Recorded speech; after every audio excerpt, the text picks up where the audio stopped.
Everyone's seen double today. Hello. Ayanda and Zandela. Say it again. Curly hair today.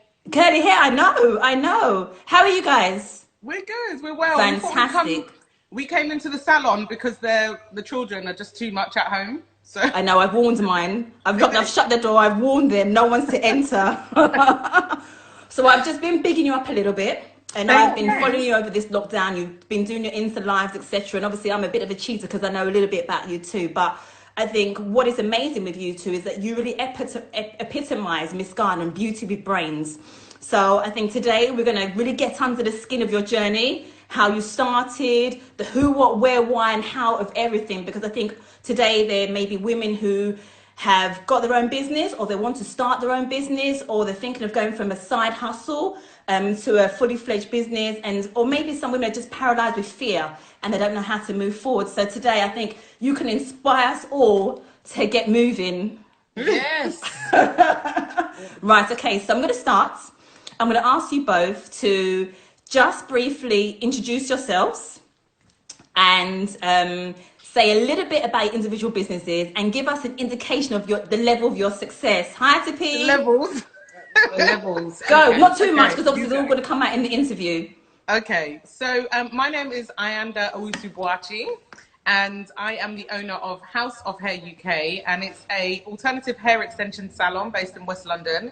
We specialize in 9 different alternative hair extensions methods for women with diverse hair textures. So traditionally, the type of hair extensions we would do would normally be tape-ins, Brazilian knots, micro rings, the micro link method. Those type of hair extensions are more for European hair, but we have brought them to kind of the black market, and we do it for women who have got different texture hair. So curly, wavy, kinky, straight, more coarser textures. So the hair extensions we use mimic and resemble the actual person's hair. So you don't have to manipulate your hair by having relaxers and things like that.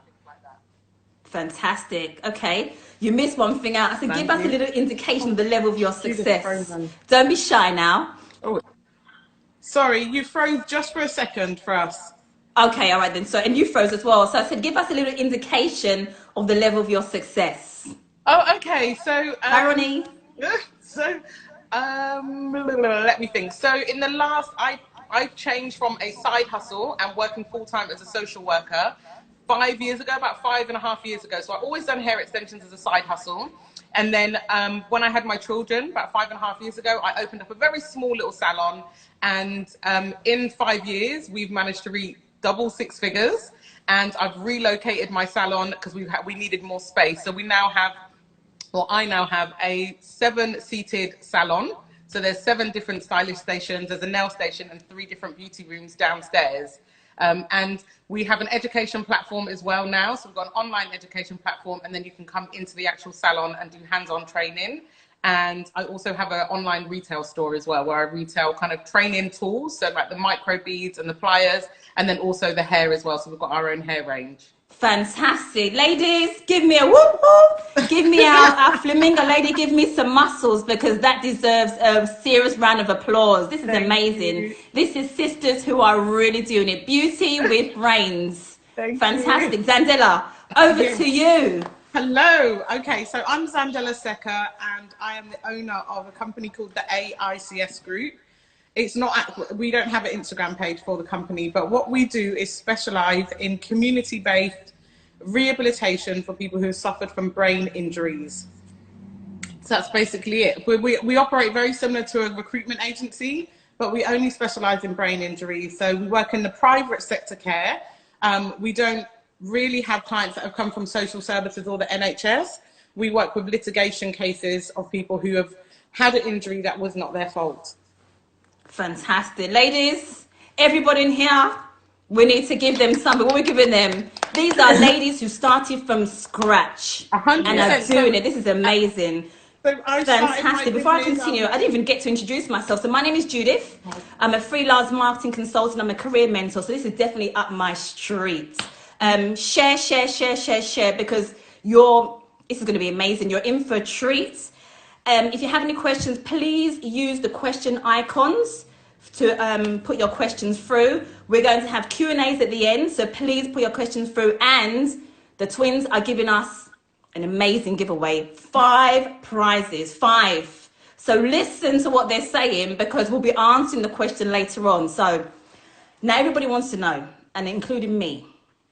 Let's go back to the beginning. How did it all start? How on earth do you get somewhere, start, and then become, and I know it hasn't been overnight. I think what people need to understand is what it takes to be a successful female business owner. And then probably there's a lot of challenges as women that we have more so over men. So how did you start? What were you doing before? How did you even think that, okay, I'm going to start my business and I think it's going to be, tell us, start from the beginning.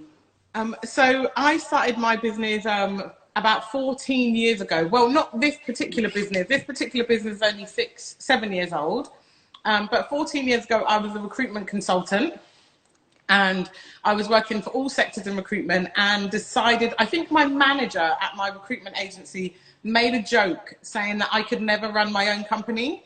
And anybody who knows me, those kind of comments just spit fire in my belly. So I have to prove people wrong. So after I spoke to one of my friends, we managed to save between us £6,000. And I left that company and then started trying to run my own agency, which failed after about 4 years. We failed because we were overspending. We were working for social services and the NHS, and the margins, which is the difference between what you charge the client to what you pay the support worker, the margins were very small, like £1 an hour. Some offers that social services were giving me were even under £1 an hour. So we just couldn't afford to maintain it. I think larger agencies, they deal with the quantity of carers rather than the quality of carers, and we weren't in a position to do so. So after about 4 years, we no longer had enough money to survive. And then we got a referral for a brain injury client, and I think it just happened. It happened very organically. We don't do any marketing. We are not online, so we don't have any social media. Back then, you didn't really need social media. And I think last year we celebrated a 2.9 million turnover. So with a £6,000 investment, we're on target to hit 3 million this year by the end of June. Did you hear that, everybody? Did you hear that? Wow. We started off. Where's my signs? Actually. Where are my signs? Where are my boss ladies? Where are my ladies? Where are my whoop whoop? So we started off with family members. So we only had about 3 or 4 members of staff who actually happened to be family members. And we had about 4 members of staff, and now we have about 120 to 140 members of staff working every week. That is amazing. That is amazing. Wow. Yeah, but it's been a very hard and a very long journey, but I do obviously give thanks, because I would probably still just be a recruitment consultant on exactly. So, lining somebody else's pockets with silver rather than your own. 100%.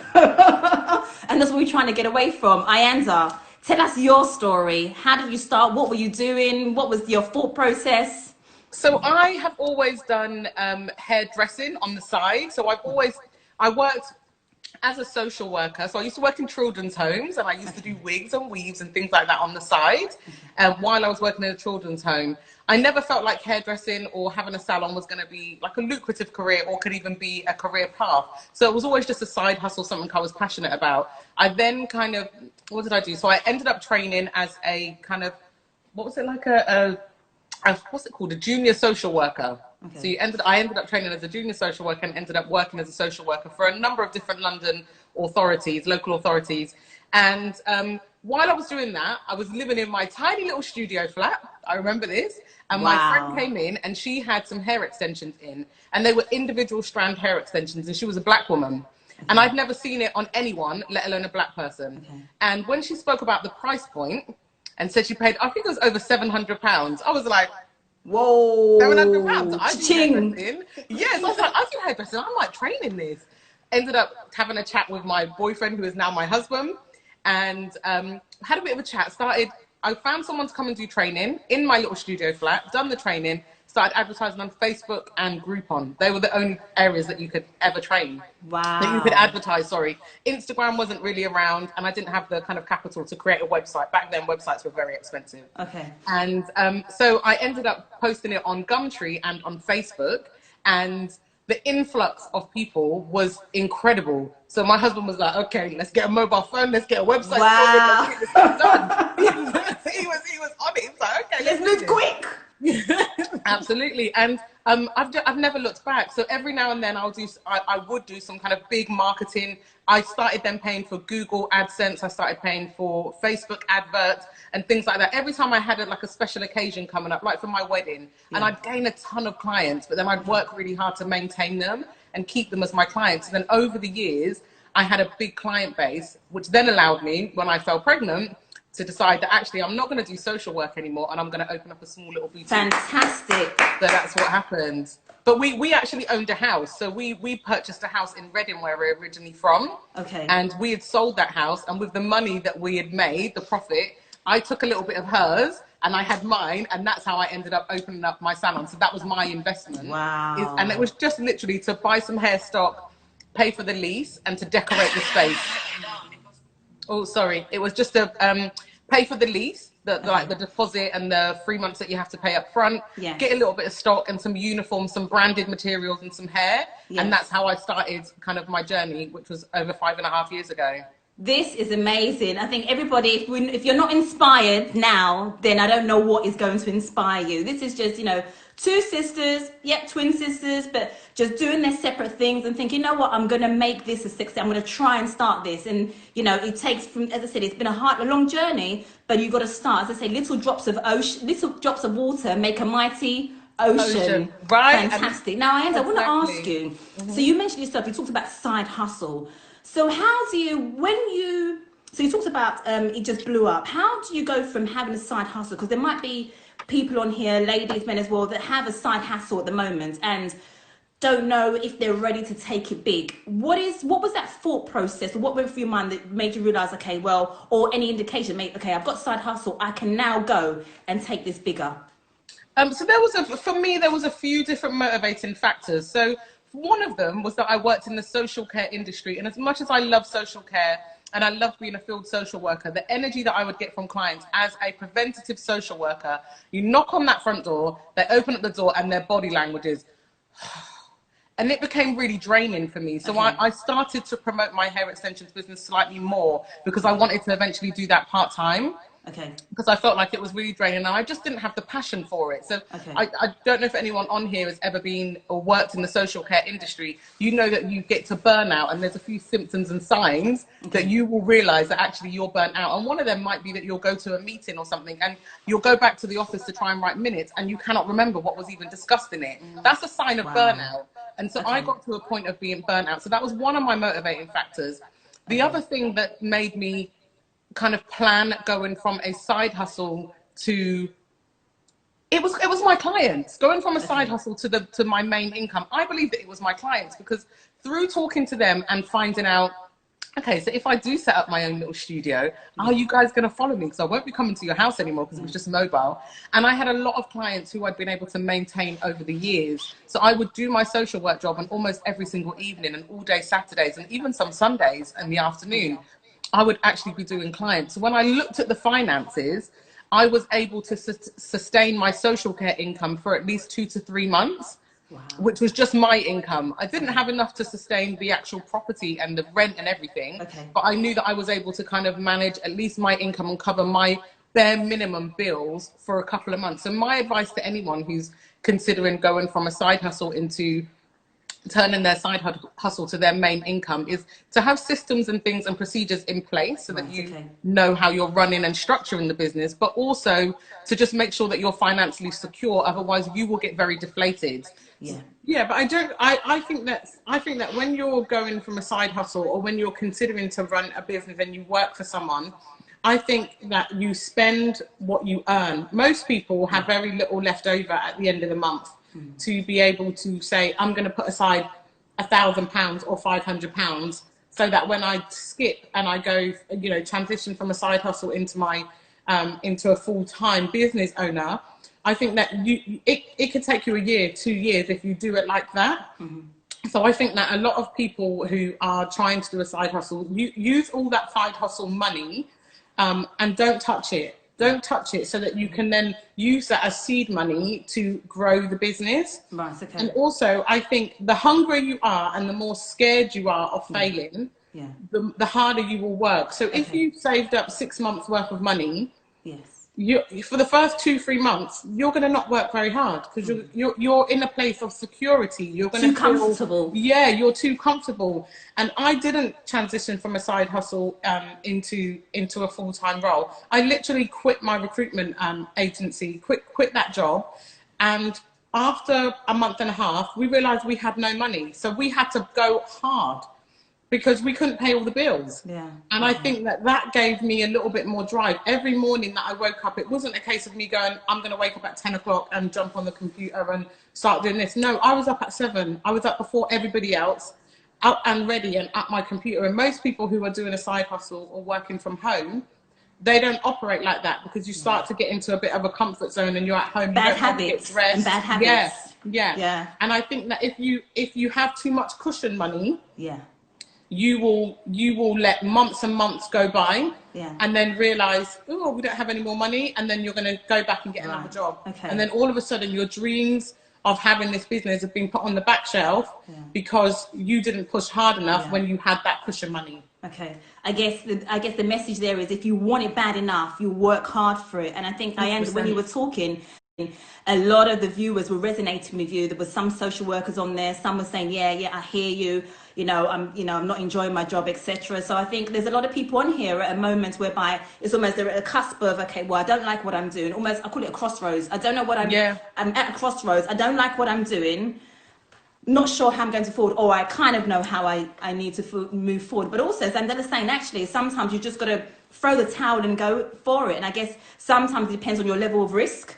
And I think life is all about taking risks sometimes. I always say that I don't want to look back on my life and having regretted not done certain things. So I think there's never a right time. But if you think it's the right time for you, what I say, feel the fear and do it anyway, isn't it? Yeah, I wouldn't say that you can just jump ship without having anything, because that would be irresponsible, especially if you've got children and dependent on someone that rely, you're not living at home with your parents, so you have to pay mortgage and bills. But I would say, don't give yourself too much cushion. Because if you do, it's just like being in a job. If you're working in a job, and you're getting paid good money, even though you're getting 50 grand a year, within 5 years of working for your own business, you could be getting 50 grand a month. But that 50 grand a year will hold you in a comfort zone, because you're like, at least I can pay my mortgage, at least I can pay, dinner money for my children. Whereas actually, if you committed 40 hours a week to your own business, you could be on 50 grand a month. Wow, interesting perspective. So following on that, Zandela, I want to ask you, so you're in brain rehabilitation, and it's not an area it just springs to mind.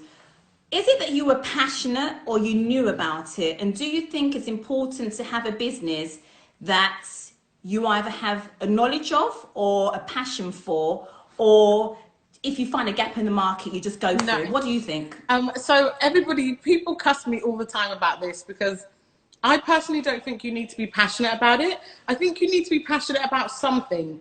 And for me, I am passionate about the success of my clients now that I am in brain injury. When I got into brain injury, I didn't know anything about it. I only knew about the care industry because I left college and went and worked in the children's home. My mum was a carer all of my life, so I knew about the care industry. I didn't know about private sector.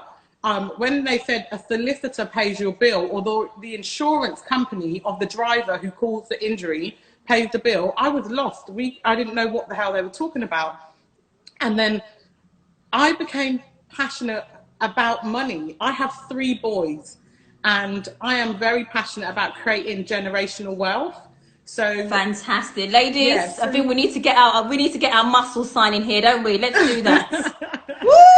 So she's actually employed around 17 members of friends and 17 members of family or friends over the years. We've all worked for her company, all of us. And I think it's really important that especially within the Black community, that we don't keep a lid on our success. So my success is not just for me. I have to share that success, and I have to be able to go I know how to do it in a corporate world. Okay. I can't tell you how to create a huge following on Instagram, or, you know, hold massive events where lots of people come. I can't tell you that. But I can tell you how to run a corporate, white-faced company that is a little bit outside of the box. Okay. And I'm definitely, my passion is not necessarily making a difference in people's lives, although that does help because you get to see the results that you are making and the changes that you're making. My passion is knowing that I can buy a house for my children. When they leave university, they do not have any student loans.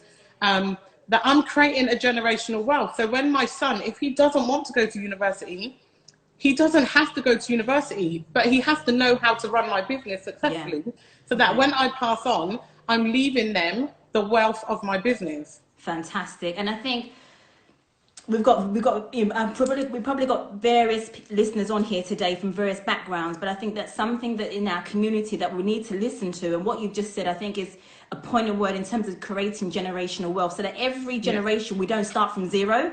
And that has been the problem before. Yes, you know, when our parents came, they had their own struggles, but I think with our generation and generations coming up, create that generational wealth. Exactly, because then we're not starting from zero all the time, we're starting from a better place, and so we can only go on and do amazing things. We create opportunities for those younger generations just by doing that. So I'm a strong believer in nepotism. If I can create jobs for friends and family, that is my mission. I will create jobs. I will create some form of finance for friends and family. If that means that someone comes and works and they're doing college part-time, but they actually come and work for my packaging and shipping, you know, shipping out all of my hair, then, and they are friends and family, and they might not have necessarily gone through a whole recruitment process and had an interview. I don't really care. That's my niece. She's coming to work for my company, and then I provide an income for her. So we as a community, we need to acknowledge that nepotism is serious, and it helps people to get that step up. Yep, it helps them to build up that work experience. When the doors are closing from them, you're 15, 16, 17, whatever, you can come and work and build up that work experience, so that when you do want to go out into the community and find yourself some kind of work, or even we are the role models for them, showing how to run an actual business, not just, and I don't want to seem kind of disrespectful to anyone, but not just someone who's kind of just sitting in the kitchen whipping up some kind of product that they're selling and whacking a label on it, but actually running an organization that depends on other people for the organization's success. And that's the jump that we need to start doing as businesses. A lot of us have these little freelance companies where we don't actually employ other people. So then if we then fall off, if we get sick, then nothing actually moves in the business. It's really important for the younger generation to see businesses that are run by a team of people, that you are creating this, but with a team of people around you, so that they can see how to run actual companies, actual organizations. And I think with my children in particular, my oldest son, I have to make it very clear to him that I have to work this hard, because I can't afford to stop. Like, especially in this coronavirus situation, to know that there are 120 people working full-time hours out in the community when so many people are being furloughed, being made redundant. I created that from scratch. So forget the money, forget, you know, making 7 figures. There are 120 people who are out there right now who can still pay all their bills, who are not queuing up outside churches waiting for food, because I stepped outside of my comfort zone and created something that employs that many people. Fantastic. I think everyone that just deserves a muscle sign. Our ladies on top. This is amazing. I think if you heard generational wealth is so important, working together, nepotism, that's something that is sometimes lacking in our community, is sometimes lacking with women. Sometimes, you know, what we need to do as a good person, individuals, when you get to a certain place, look over your shoulder and help others. Because remember, you know, you were once in that position as well. This is 100%. Fantastic. I tell Ayanda this all the time. So about a year and a half ago, Ayanda was very nervous about creating a training program that trains people how to do her craft. And I said it on previous lives that I've done, that you don't have to be fearful of people coming and being your competition and taking your clients.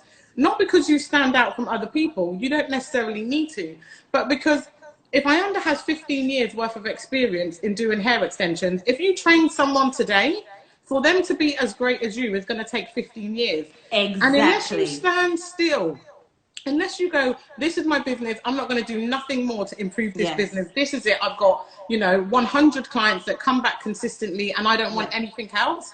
Then that person can rise up and they can meet you with their 100 clients and dominate in the market. But if you start to add extra things to your business, that person can't catch up to you. If in 10 years time, Ayanda is selling 10 franchises a year of House of Hair UK or House of Hair Ghana or House of Hair India, House of Hair. Oh, the secrets are coming out now.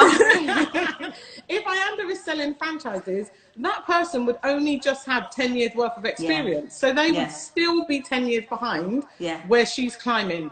The ladder is always free at the bottom. Let those people come up the ladder. 100%. And as long as you keep on going up, they won't ever meet you. 100. And the competition is good. If there's no competition, you get complacent, you get lazy, you get comfortable. Knowing that somebody's hot in your heels or that you can inspire somebody, you can motivate somebody, can only make you work harder and push harder, isn't it? Absolutely. Wow. Okay. So now I want to get on back to you, Ayanda. So don't be bashful, don't be shy. Whoa. So Ayanda, everyone knows, she really leverages, her eyes have opened. What do I leverage? She really leverages and uses social media to grow her business. As Zandela said, hers is a different business model. So hers is not all about that. But with Ayanda, she's in the hair industry. It's very visual. There's a lot of hair owners out there, etc. And so tell us a bit about how you've leveraged social media to grow your, to grow your business. Because there's been a question, somebody asked about how you market your business. So tell us about how you leverage social media. So I tell you what actually happened. I kind of fell into social media. So initially, I was advertising on Facebook and Gumtree. Like I said, built up clients who then had a lot of word of mouth. So people would tell other people, and that's how I built my business, was mainly through word of mouth. And I think that that's a great, one of the greatest kind of marketing methods is word of mouth and referrals from friends, because then people trust the brand. And it wasn't until I started to get very busy and I was only working on my own. So I didn't have enough clients or enough income to keep my stylist. So I had to let my stylist go. But I started to increase in business and people would contact me and they would say, well, how do you do micro ring hair extensions? I'm thinking of having them. Do I need to do this? And before I knew it, I'd be on the phone for 30 minutes to someone, but I'm actually doing someone's hair. Okay. So I'd be doing someone's hair, but having literally a face-to-face consultation with someone, an over-the-phone consultation with someone, and it became too much. It would be all day, every day that people would call, and it became too much. So what I then started to do was to create video content, and it initially was YouTube. So I would put video content on YouTube. I had no idea that YouTube was even an income base, that you could get paid passive income. I had no idea about that. I just wanted to have a platform or a page where I could send videos or I could refer. So if you contacted me and said, I'm thinking of having this, how do you do the install? I tell you what, when I put down the phone for you, I'm going to send you a link to a YouTube video, have a look at it. The more I started to do YouTube videos, the more feedback I get from people. Please, can you show me how to do tapings? Can you show me how to do this? Can you show me how to do that? And you get really excited because this is people in Australia, in the US. And so I started to put out more and more content. Then I was using my Instagram and I saw a lot of other brands posting, different information, posting their content, their pictures, their before and after. I started doing more and more research.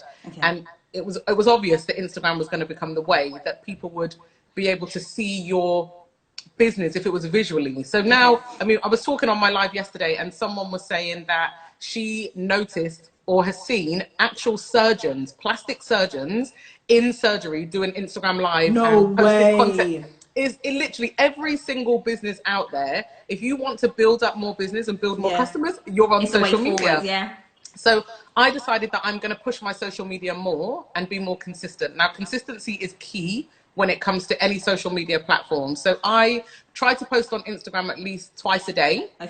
That's one of my consistent things that I do.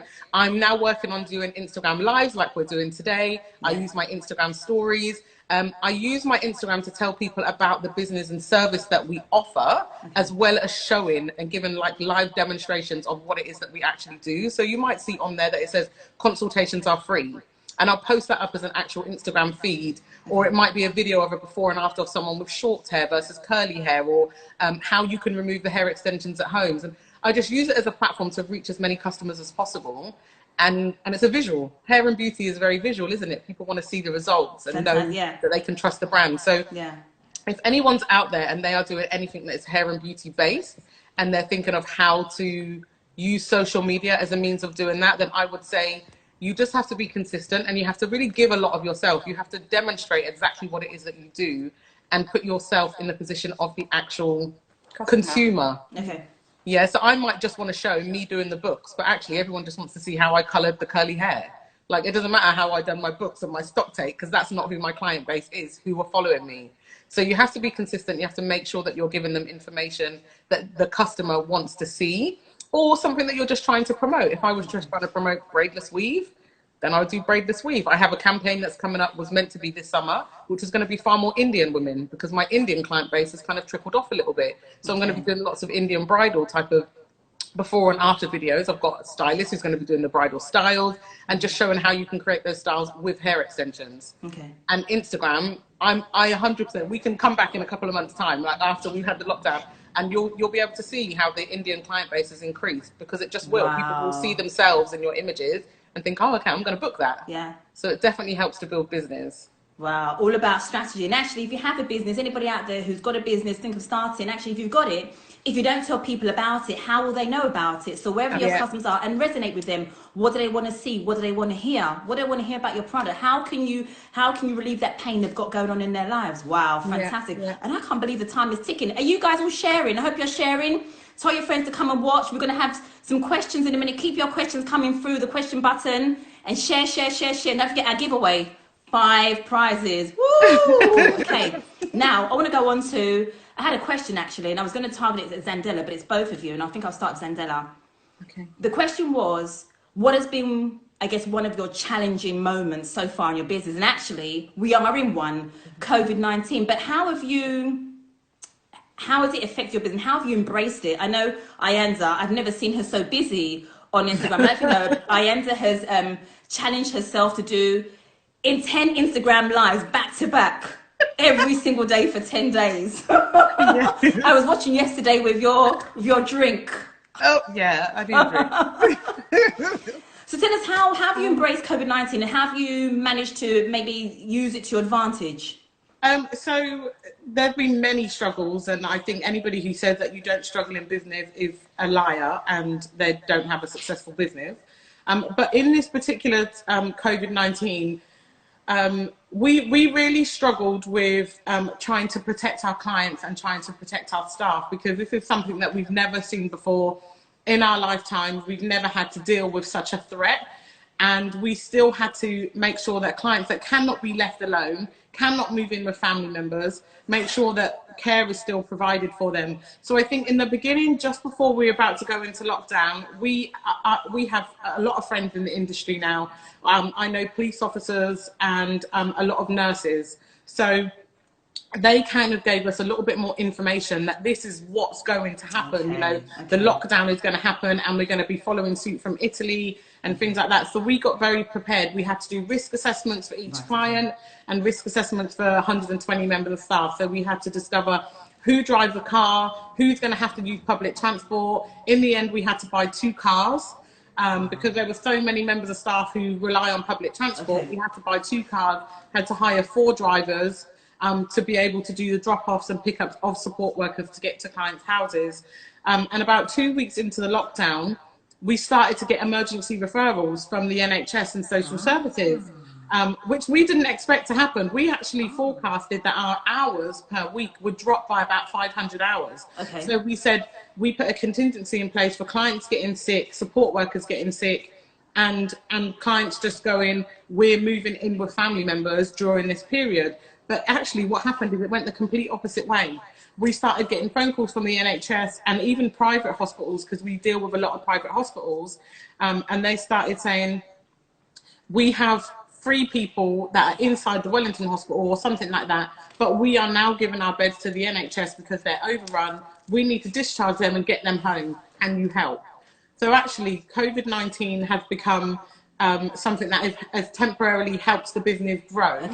And afterwards, there will be an element of rehabilitation for some severe cases. Some people who got the who got the virus quite badly, they will have a lot of respiratory conditions, and some of them may have physical, because if they've been in hospital on ventilators and things like that for longer than a couple of months, it can have a really it can have a really bad effect on your body and your limbs.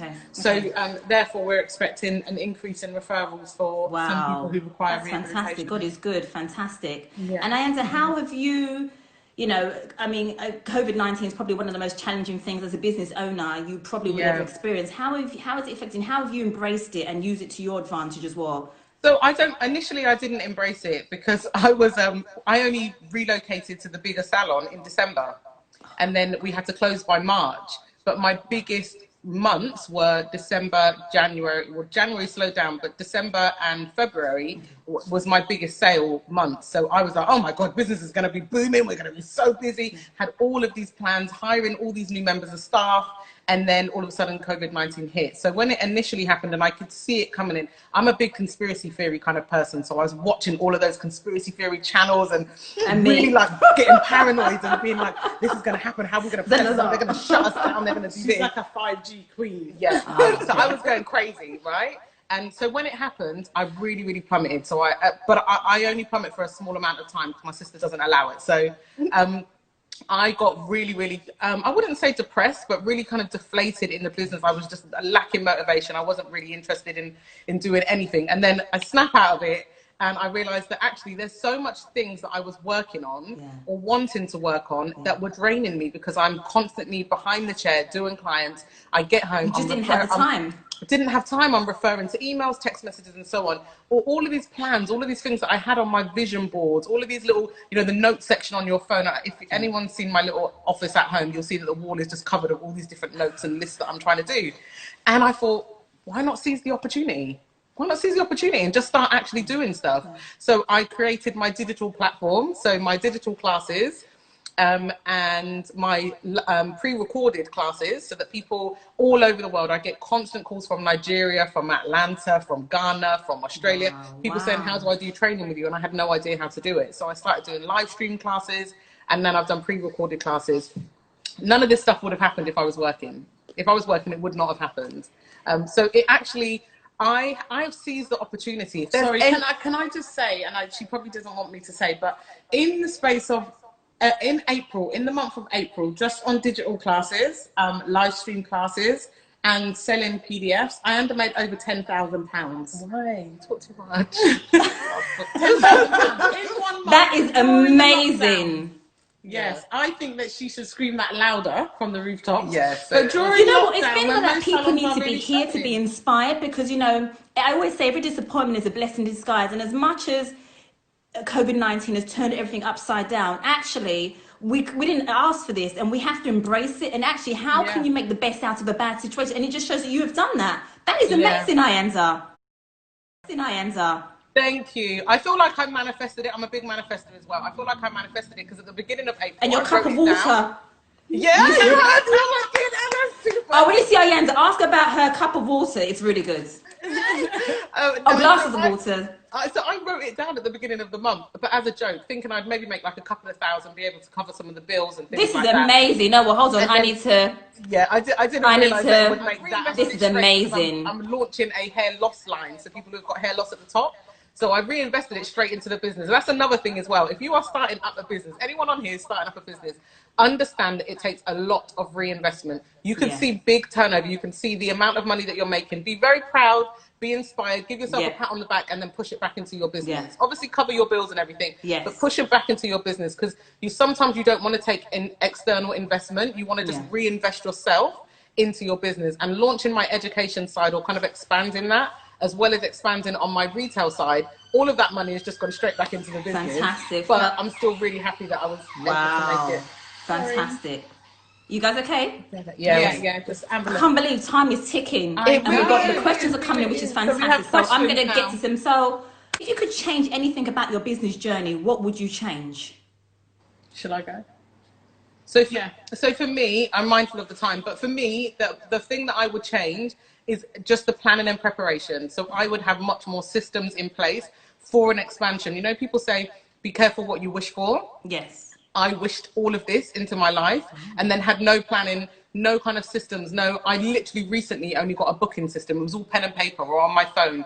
I had no way of tracking all of the hair orders or knowing that if someone rebooked, buy some hair. Someone messaged me and was like, this is my 4th time buying hair from you. I'm the lady who's based in Alabama. And I'm like, because I don't have any systems or anything in place to be able to monitor the actual growth and expansion of the business. So do your research in that. You don't necessarily have to implement them, but do your research and plan and prepare for something big. That's what I personally say. All right, okay. And Zandela, I think that I would probably change or work on my confidence to know that I was the best person for the job and that I am the most, the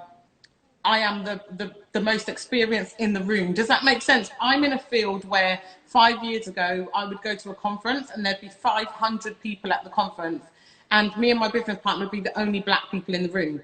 And that does something to you when you are in business. You hide behind your phone and you hide behind your computer.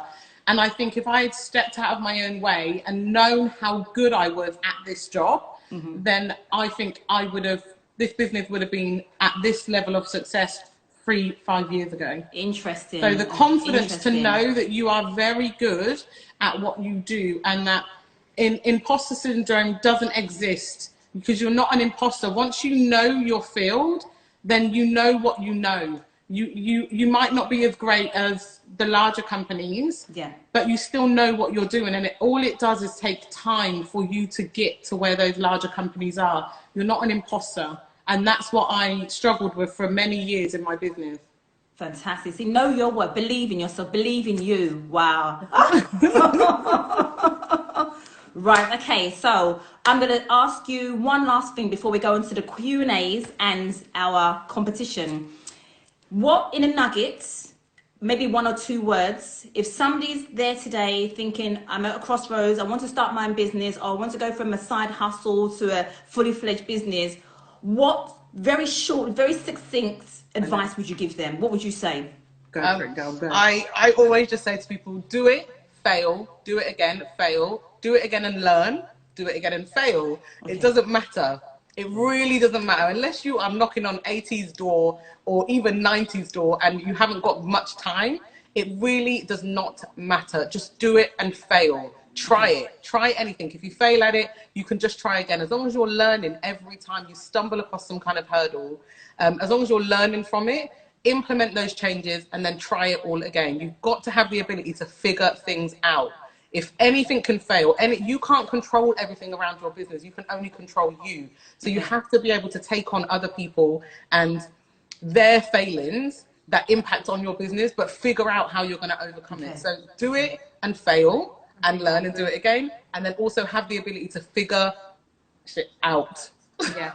I think I agree. Out. Yeah. Figure it out. Learn from it, do it, figure fail. it out. It's almost like repeat, isn't it? Yeah. Fantastic. Zandela, any words of wisdom, last words of wisdom from you? No, I think I actually agree with what Ayanda's saying. I think that you have to be very confident and you do have to have a figure out mentality so that any obstacle that comes in your way, you can deal with it very quickly. And my first business failed. I had many businesses when I was younger. Actually, I started this entrepreneurial journey when I was about 18. I used to do raves, I used to do bashments. So back in the day, had a beauty business where you did sunbeds and stuff like that, an ironing company. I tried it all. But you have to fail in order to learn and in order to know how to do it better the next time. It's a bit like, I personally think that we shouldn't delay our success. So I think my mom used to say that if you've got something that you want to do, then do it. And if you think, like, if you're in a hurry to go somewhere, something always happens to knock you down. So you might be in a hurry to go out the door and you buck your toe on the front door. You buck your toe and you're like, and you stop for a minute, hold your toe and you're vexed because you hurt your toe. You might get to the car, your handbag might drop and everything might drop out. But you still get in the car and you still go on your journey. So there's going to be plenty of obstacles, plenty of things that are going to stop you on the way, but you have to continue on your path because if you stopped at the car when your bag fell on the floor, then you wouldn't have got to your destination. Fantastic. I hope everyone's listening. Have you all written that down? Fantastic. Right, we've got questions. And I'm conscious of the time, so we're going to go and see. We can't I don't know. We're going to have to, Miss Ghana UK is going to have to find out because we've got lots of questions here and I don't think we're going to have time. I think we probably need about 2 hours. Do quick fire round. Yeah, let's go for it. Okay, so who else? Okay, how can women of colour help each other more? Connections. Connect and don't be threatened by each other. Yeah, 100%. Okay. Come on, Right, Judith, okay, quick, girl. what would you recommend for any small business? Oh no, we've already done that. Okay, woo. Okay. Oh gosh, what is your unique selling point? You don't always need one. Just make sure that you're providing a cost-effective business. You're providing efficient service that is kind of time efficiency. What else? You are unique. It doesn't matter necessarily about the service. The person who's providing it, they're the unique person. And so great customer service. Like I said, I've never advertised my business. We have a really crap website that is about 6 years old. Great customer service. Repeat customers are your best customers because they're also coming back to get their hair done, as well as spreading the word about your service. Yeah. Okay, fantastic. Okay, another question here. Okay, so someone has said, Zandela, do you think you can run more than one business simultaneously? 100%. I run her business. No, I'm joking. Are you lucky I enter? You need a team. Zandela, I think you need to clone yourself. Yes. No, you can. I'm about to start a big project in Gambia, my love. So I think that you can run businesses simultaneously. But what you need to do is you need to be very mindful that you don't know how to do everything. So I am terrible with accounts. Now I can do accounts, but back in the day, I had to hire an accountant. I had to hire a marketing person who knew where the brain injury events were being held, someone who could design all of our booklets. So you have to know that you can't do it all. Right, okay. As soon as you realize that you can't do it all and you let go of certain parts of your baby, then you can move on to the next project. So you 100% can run more businesses than just one. And I think that you should. Personally, I think that you should. You heard it here other today, revenue. guys. Create income streams, not just one income Yes, stream. Don't put all your eggs in one basket. But only once you've got something well established, then start to create other incomes. Okay. Wow, fantastic. Okay, so let's see. Any more questions? Oh my gosh, we've got loads. Okay, so will Zandela be providing coaching for individuals who would like to start agencies? Okay, so I'm not a coach, and I know this is probably me getting in my own way again. I'm not a coach, but I strongly believe that my success should be shared. So what I actually want to do is create an investment company. I want to create an investment company that invests in small or startup businesses. That's my plan. She's going to also offer a coaching. It will be available on the House of Hair website. You'll be able to go on there and purchase an hour of coaching. Have you discussed it with her? Because no, we don't. There's no discussion. We're the same person. We don't need to discuss. So you're going to be like a Dragon's Den. You're going to be like a Dragon's Den, basically, isn't it? That's what I want to be. Will you be the first black one? Well, I hope so. Black female? Have You you applied? applied? That type of money. Don't be looking for that type of money. Just small. You should apply for the TV show. Yeah. Okay, more questions. Okay, bear with me one moment. Okay. Did you have a mentor? Somebody has asked. No, and that is why it is important to not keep your success to yourself. I did not have any mentor. I walked into especially brain injury completely blind. I learned everything on the job, but I was very clever about it. And I would, if I got a referral from a client, I would write down all the information that they would ask. So when another client calls, I would sound more intelligent. I haven't ever used a mentor. But she is like my mentor. But you have each other though. You kind of you have each other, don't you? We do have each other, but it still can feel very lonely when you're in business. But I do think that you need a mentor because you need a bit of grounding. Sometimes when you're just inside the business, you are just inside, and sometimes if you have a mentor, it gives you a second to step away, focus on you, focus on the business, and then start to plan things for the future. So I strongly would advocate for getting a mentor, and I will be getting one real soon. Sorry. That's where somebody like me comes in. Yes. Okay, more questions. I'm checking. Oh gosh, my gosh, we've got 5 minutes. Okay, should we do the competition? Yeah. And then we can ask some more questions. Okay, so are you all listening very carefully? Are you ready? I want to see that you're ready. Are you ready? Ready. They're not ready. They don't want the freebie. They don't want it. I'm ready. I'll win it myself. I'm ready. Are you guys ready? Anybody want an amazing hot off the press prize? Julia. Somebody said yes. Okay, it's not enough. Okay, thumbs Okay. up. Okay, we got some more. Come on. Oh, that's it. They're Okay. coming through. Now they're interested. Okay, so in the beginning, I asked Ayanda and Zandela what jobs they did before they started their businesses. First 5 people go, and you will win a hot off the press business Bible. Everything you need to know and do about businesses. Where are the answers? And Nana, are you taking them down? The first 5 people. Who else is in there that cannot do it? Renee, you can't answer. Scylla, you can't answer. That's it. Maybe it's anybody. Yeah, anybody linked. You can't do it. And with a social worker. Yay! Nana, okay, that's it. Okay, Nana, you jotting these down? Okay, here we go. Okay, 1, 2. Okay, what was Zandela? Yeah, but you got to say it together. Social. That's it. And That's it, Joan. Yes, you got to say it together. Social worker and because it's 2. 2 to the price of 1. Brenda, come out. Recruitment, yes. We see you. All those ones who know. That's it. Well, Nana's taking them all down. So what's going to happen? Nana's going to take the first 5 people. I did say what they both did, so you have to say the and the.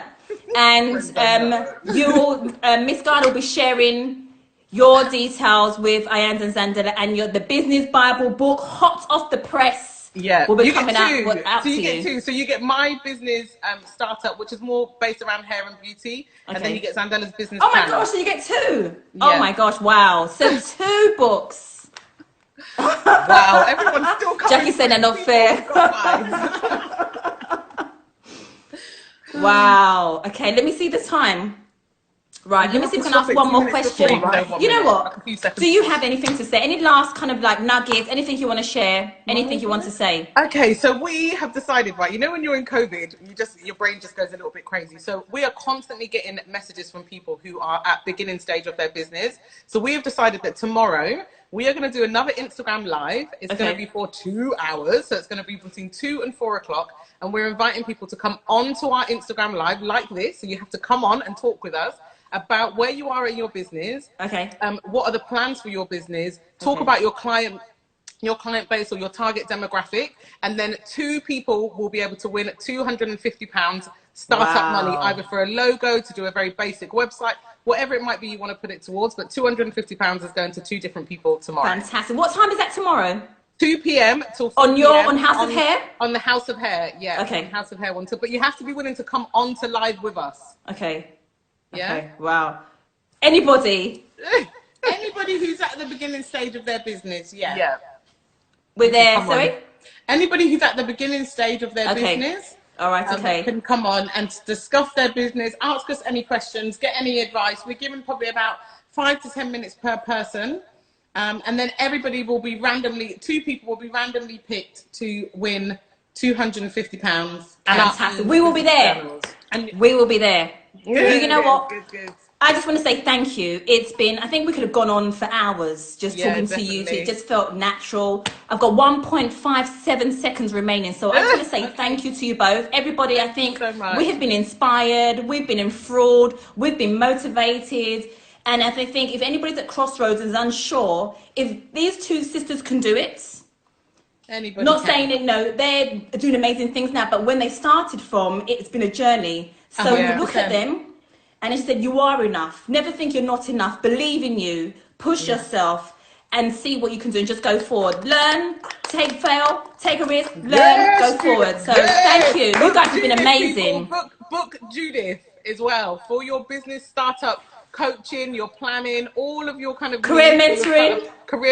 Book Judith. Honestly, Judith and I used to work together when I realized that I needed an outside person, and she's absolutely incredible. So definitely, book into Judith. You guys have been amazing. Thank you, guys. Oh, I didn't ask you actually quickly. How do you juggle being mothers as well? Because you both got children. Hustle. We just hustle time. Hustle. Time management. Oh, it's going to run out. It's going to run out now. Okay, right. I'm going to go so I can save it. Bye, everyone. Come back. We've got another interview with another 2 pair of successful sisters. We've got an international property business. So log off and come back, and we're going to continue.